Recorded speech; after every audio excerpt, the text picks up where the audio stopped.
وہ کہتے ہیں آپ نے حدیث کی گستاخی کر دی ہے، اور پھر کہتے ہیں جی دیکھیں ماں باپ ضعیف ہو جائیں تو انہیں گھر سے باہر نکال دیتے ہیں. دیکھیں اندازہ کریں، وہ الفاظ ہی ڈیفرنٹ ہیں. حدیث کی ٹرم میں ضعیف کا مطلب کیا ہے؟ کمزور روایت ہے. وہ کہتے ہیں نہیں حدیث تو کمزور ہو ہی نہیں سکتی، آپ کہا کریں اس کی سند ضعیف ہے. بھائی جب سند ضعیف ہے تو پھر ہمیں یہ کہنا چاہیے یہ حدیث ہے ہی نہیں ہے. اصل میں تو یہ کہنا چاہیے. تو آج کی ڈیٹ میں جب کہا جاتا ہے نا ضعیف حدیث، تو کہا جاتا ہے کہ نبی الاسلام کی طرف منسوب جو یہ بات ہے اس کی سند ضعیف ہے یا موضوع ہے، من گھڑت ہے، نبی الاسلام سے یہ ثابت نہیں ہے.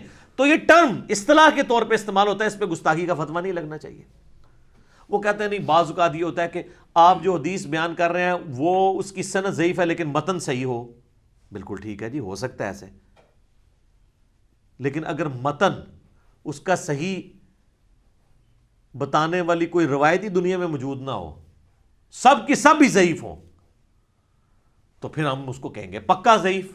پھر ہم ضعیف جمع ضعیف والا فارمولہ تو نہیں لگائیں گے.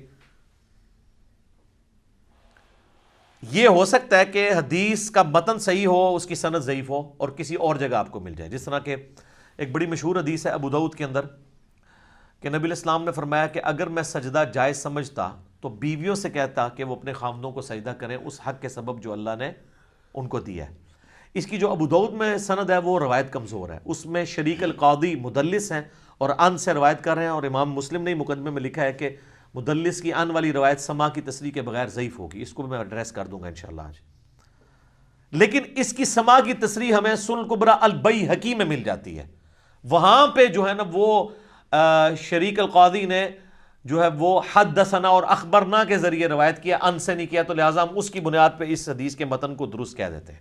آج کی ڈیٹ میں ہم کہتے ہیں کہ جی یہ جو سنن ابی داؤد کی حدیث ہے انٹرنیشنل نمبر کے مطابق 2140 اور مشکات میں بھی ہے 3266، یہ روایت بالکل صحیح ہے. امام بیہقی اس کی پوری سند لے آئے ہیں.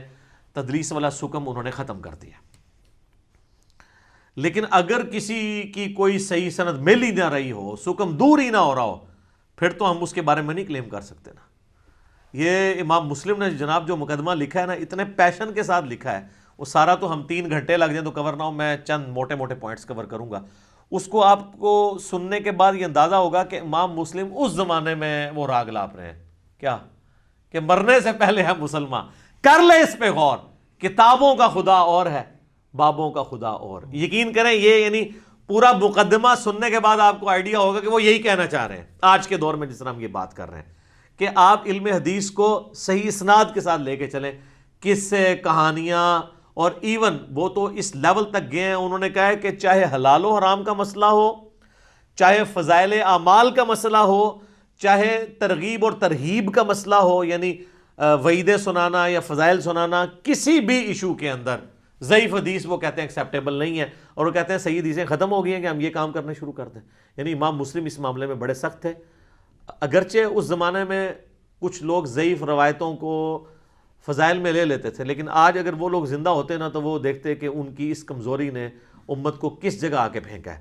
تو امام مسلم میں سمجھتا ہوں اپنے دور کے جینیس تھے. انہوں نے اس وقت یہ چیز آبزرو کر لی کہ یہ امت کا بیڑا غرق ہو جائے گا، اور انہوں نے اس میں جگہ جگہ یہ بات ہائی لائٹ بھی کی ہے. یہ ضعیف حدیثیں صرف فضائل تک نہیں رہتی، پھر اس سے لوگ عقیدے بھی بناتے ہیں. اور بعض اوقات ایسی ہماری کتابوں میں روایتیں آ گئی ہیں جن روایتوں کو اگر ہم صحیح اور ضعیف کا فرق نہیں کریں گے تو اپنے ایمان سے ہاتھ دھو بیٹھیں گے. جس طرح کہ ایک مشہور حدیث میں نے اکثر پیش کی ہے مسند امام احمد سے، اور امام بخاری کی الادب المفرد میں بھی موجود ہے. امام بخاری کا کلیم صرف صحیح بخاری کے بارے میں ہے، اس کے علاوہ باقی کتابوں کے بارے میں ان کا کلیم نہیں ہے کہ میں ساری صحیح اسناد کے ساتھ لے کے آ رہا ہوں. بس نالج انہوں نے جمع کیا ہے، اسناد کے اوپر بحث ہو جاتی ہے.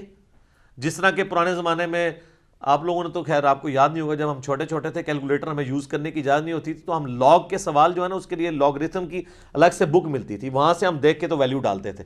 تو محدثین نے اسماء و رجال کا پورا علم ڈیولپ کیا ہے، وہاں سے آپ جج کر لیتے ہیں. محدثین یہ سمجھتے ہیں جب ہم نے اسناد لکھ دی تو ہم بے فکر ہو گئے، لوگ خود جج کریں گے، اس میں ضعیف راوی آیا تو وہ چھوڑ دیں گے. احمد بن حنبل کئی راویوں سے مسند احمد میں حدیثیں لے کے ہیں اور وہ خود ان راویوں کو ضعیف بھی مانتے ہیں، لیکن نالج جمع کیا. اس کا یہ مطلب نہیں کہ وہ ان روایتوں کی تصحیح کرنا چاہ رہے ہیں. تو الادب المفرد میں بھی مسند احمد میں موجود ہے، اور مشکات میں اس کا نمبر ہے 4902 عصبیت اور مفاخرت والے چیپٹر کے اندر، تیسری جلد کے اندر. نعوذ باللہ من ذالک. بڑے یعنی اب حدیث ظاہر ہے وہ حدیث کے ساتھ ہی لکھی ہوئی ہے لیکن وہ ضعیف روایت ہے. حسن بصری مدلس ہیں اس میں جو تابعی ہیں اور ان سے روایت کر رہے ہیں اور سما کی تصریح نہیں ہے، لہذا روایت تو ضعیف ہے لیکن حدیث کی کتابوں میں تو موجود ہے. جو کہتے ہیں حدیث تو حدیث ہوتی ہے چاہے وہ ضعیف ہو یا صحیح، ڈگری تو ڈگری ہوتی ہے چاہے اصلی ہو یا جعلی. تو اس میں الفاظ ہیں نبی علیہ السلام کی طرف منسوب ہے کہ آپ نے فرمایا کہ جو شخص اپنے جاہلی نسب پر فخر کرے کہ میں فلاں زمانہ جاہلیت میں فلاں اونچے خاندان سے تعلق رکھتا ہوں، تو تم ایسے شخص کو کہو کہ تو اپنے اس نسب پہ فخر کرتا ہے تو اپنے باپ کی شرمگاہ کاٹ کے اپنے منہ میں رکھ لے. کتنے عجیب و غریب اور یعنی بے حیائی پہ مبنی الفاظ ہیں. نبی الاسلام کی تو مبارک زبان یہ ہوتی نہیں تھی. اور آگے اس سے بھی خطرناک الفاظ ہیں کہ اس سے یہ اشارے کنائے میں بات نہ کرو، ڈائریکٹ کہو کہ جا اپنے باپ کی وہ کاٹ شرمگاہ اور اپنے منہ میں رکھ لے اگر تجھے اپنے باپ کے نسب کے اوپر فخر ہے. تو نعوذ باللہ یہ حدیث نبی علیہ السلام کی ہو سکتی ہے؟ سورۃ القلم میں آیا وَإِنَّكَ لَعَلَىٰ خُلُقٍ عَظِيمٍ. نبی علیہ السلام بے شک آپ اخلاق کے بلند ترین درجے پہ فائز ہیں. اور بخاری اور مسلم دونوں میں حدیث ہے، ابو سعید خدری کہتے ہیں رضی اللہ تعالیٰ عنہ کہ نبی علیہ السلام میں کنواری لڑکیوں سے زیادہ شرم و حیا تھی. جس میں کنواری لڑکیوں سے زیادہ شرم و حیا ہو اس کی لینگویج یہ ہوگی. تو یہ روایت بھی ضعیف ہے. اس لیے ہم کہتے ہیں نا بخاری اور مسلم کا جہاں اور ہے اور بابوں کے کتابوں کا جہاں اور ہے. ٹھیک ہے نا جی.